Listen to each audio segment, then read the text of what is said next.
안녕하십니까, 수각정사입니다. 오늘은 여러분과 함께 내 안에 있는 분별심과 차별심을 어떻게 극복할지에 대해서 다 같이 생각해 보는 시간을 갖도록 하겠습니다.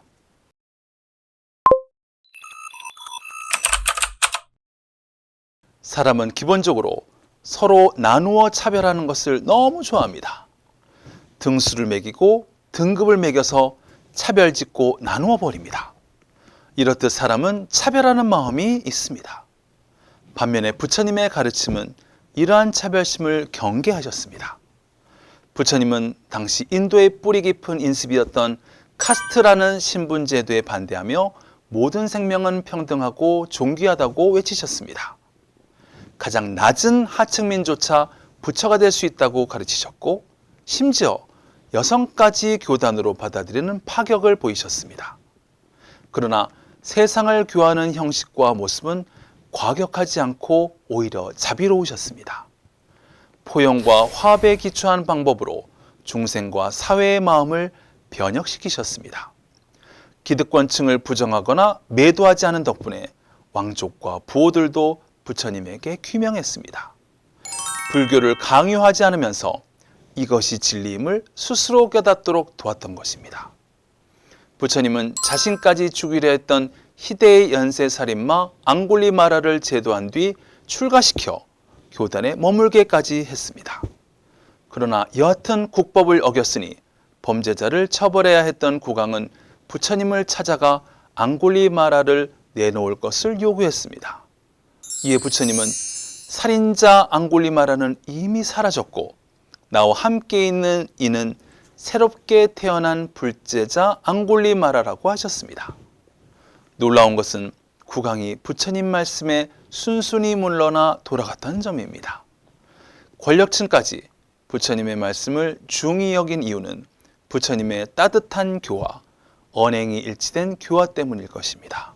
지금 우리가 살고 있는 이 시대는 차별과 질시의 질곡에 빨려 들어가고 있습니다. 이때 필요한 것은 포용윤리이지 대리적 관점이 절대 아닙니다. 차별은 노력과 능력에 의해서 존재해야지 인종이나 태생에 의해 결정되어서는 안 됩니다.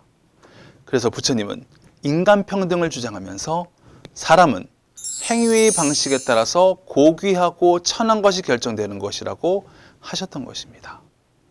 차이에 대한 구분은 있어도 차별은 없어야 한다는 말씀입니다. 말법시대의 범부중생은 하나됨을 상실해버렸습니다.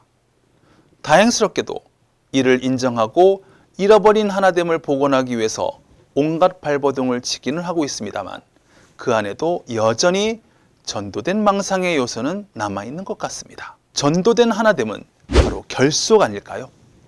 결속은 끼리끼리라는 배타적 특징을 가지고 있습니다. 같은 인종, 같은 고향, 같은 학교를 중심으로 끼리끼리 모이는 것, 이것이 끼리끼리 결속하지입니다. 반면에 다리노와 연계하기는 서로 다른 것을 연결시키는 것입니다. 분리되고 상반된 것을 연결시키는 것입니다. 불교의 가르침은 담을 허물고 서로 연결시키라고 촉구하고 있습니다. 다리노와 연계하기를 위해서는 자신의 반대편을 향해서 나아가야 합니다. 가난한 사람이 가난한 사람들을 모이게 하고 부유한 사람이 부유한 사람들을 모이게 하는 것이 끼리끼리 결속하기라고 한다면 가난한 자가 부자를 이해하고 부자가 가난한 사람을 이해할 때 그것이야말로 다리노와 연계하기 아니겠습니까? 인도의 빈민운동의 사례를 살펴보면 빈민 출신의 지도자가 빈민운동을 주도했을 경우에는 거의 모두가 실패했다고 합니다. 이유가 뭔지 아십니까?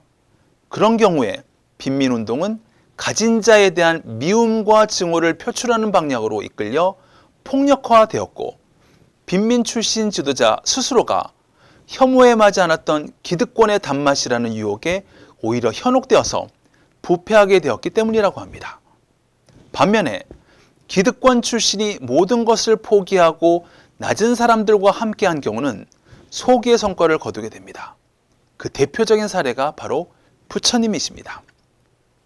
이는 자기가 서 있는 쪽의 이익을 주장하는 것이 아니라 역지사지의 마음으로 상대자의 이익을 대변하였기 때문에 가능한 일이었습니다.